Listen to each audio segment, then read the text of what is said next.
Nasa gitna ng aksyon si Fritzy Cabial. 70 araw na suspensyon ng parusang iginawad ng Department of Justice sa 2 opisyal at 2 doktor ng UB Libid Prison. Kaugnay ito sa questionableng pagpapa-ospital sa high-profile inmate na si Ricardo Camata sa Metropolitan Hospital, kung saan isa ang starlet na si Krista Miller sa nakuna ng CCTV na bumisita. Kabilang sa mga pinarusahan sina NBP OIC Superintendent Fajardo Lansangan, Hepe ng NBP Escort Service Gabriel Magan, OIC ng Medical at Dental Division ng Bucor na si Dr. Gloria Achazo Garcia at Medical Specialist na si Dr. Maria Cecilia Villanueva. I also issued a formal charge against the 6 jail guards. Although hindi ko pina-preventive suspension, pina-reassign ko lang muna, probably to penal farms kasi kulang nga kami ng mga jail guards. Ayon sa DOJ, nagpabaya sa trabaho ang mga nasabing opisyal dahil hindi nila ipinaalam sa Justice Secretary ang tungkol sa pagpapa-ospital. Hindi raw katanggap-tanggap ang paliwanag ni Lansangan na nawala raw niya ang memorandum na ipapapirma sana kay De Lima para ipaalam ang nangyari. Napatunayan na these were unauthorized outside hospitalization.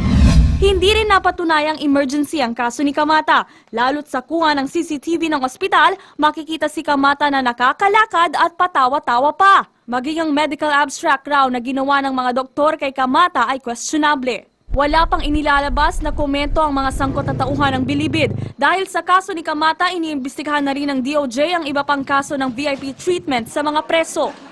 Umaaksyon, Fritzy Cabial, News 5. Tinalakay naman sa Sandigan Bayan ang mosyon para ilipat ng regular na kulungan si Senador Jinggoy Estrada. Bagay na nauwi sa tawanan ng magsalita ang opisyal ng BJMP. Kung bakit nasa gitna ng aksyon si Trish Roque. Una-una, we are high profile and high risk detainees.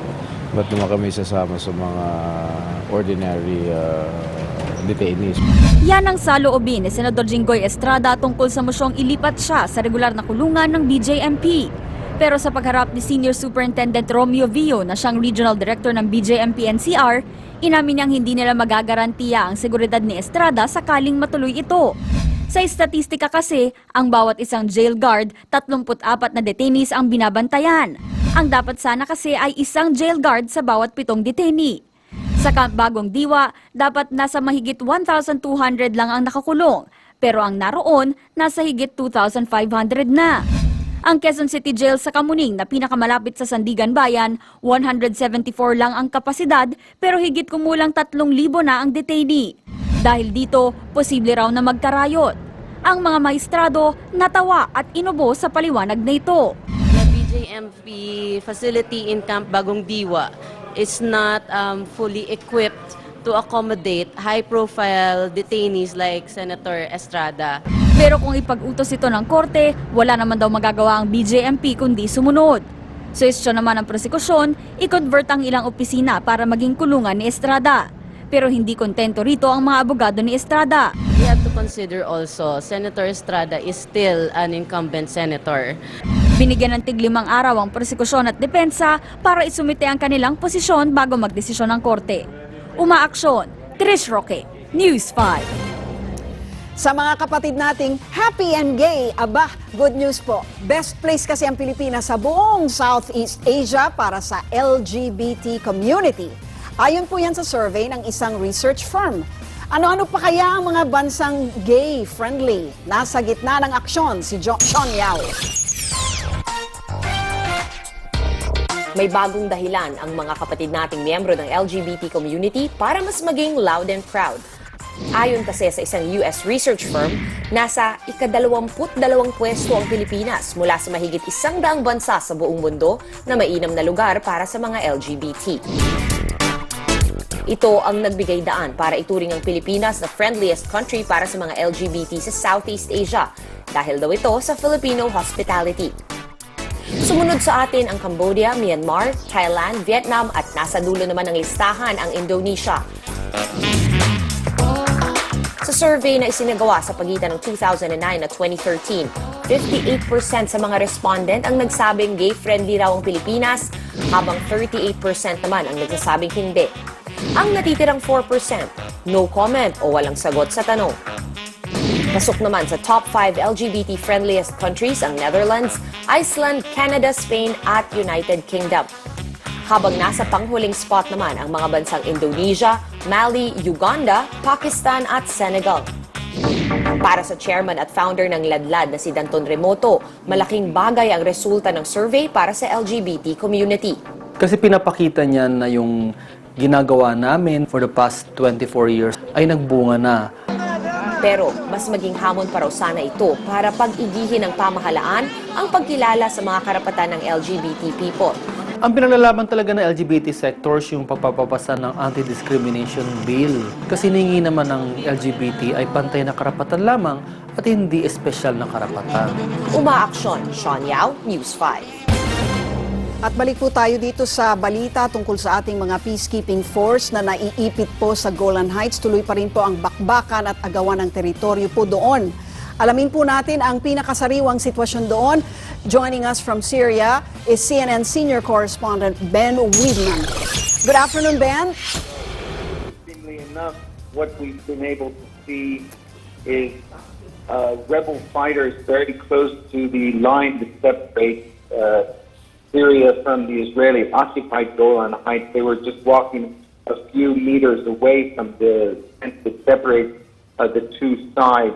We're also hearing reports that the Syrian army is preparing to launch an offensive in this area to try to retake the Syrian army post, which is right on the border crossing itself.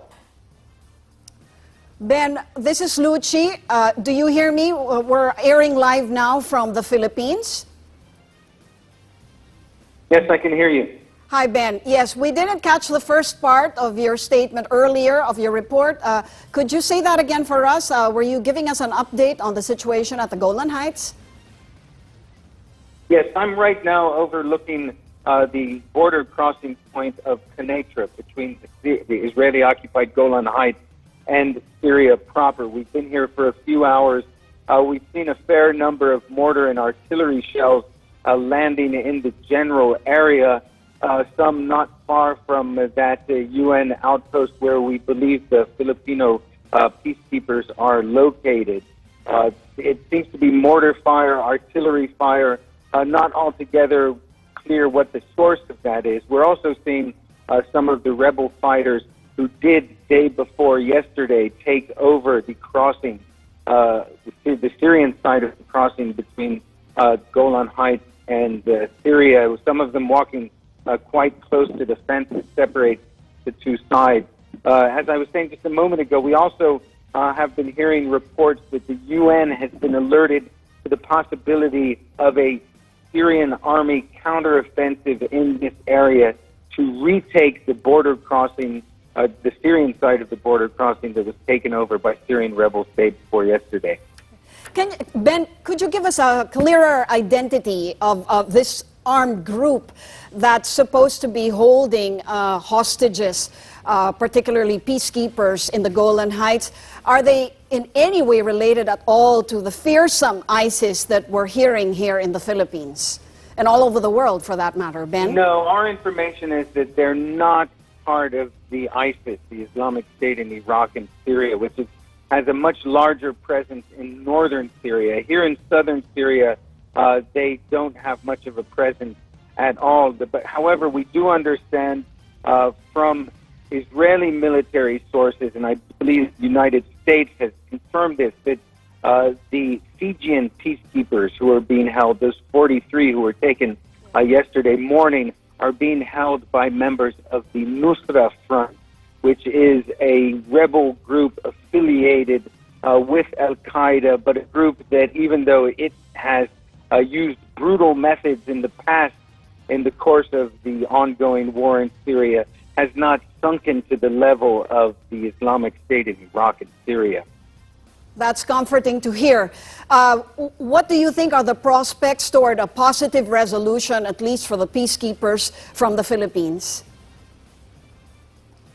Well, fortunately, the Filipino peacekeepers have not been detained. They are essentially, as you probably well know, They are in their position, holding their position.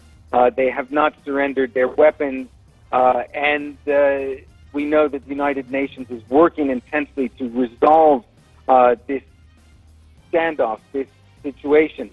Last year in March and May, there were similar incidents where Syrian rebels took custody of UN peacekeepers, and they were eventually released unharmed. The hope is that that will happen again in this case.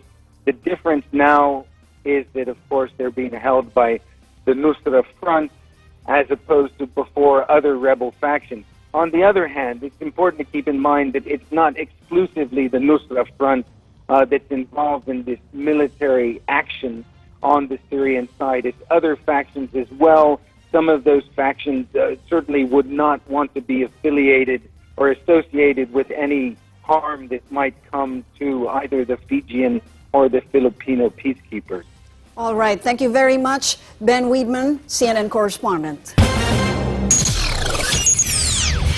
Lookout order laban sa suspect at misis ng pinaslang na international car racer na si Enzo Pastor inilabas ng DOJ. At sa celebrity action, Daniel Marsh at Yuna Caballero, break na raw. Ang detalye abangan sa pagbabalik ng aksyon.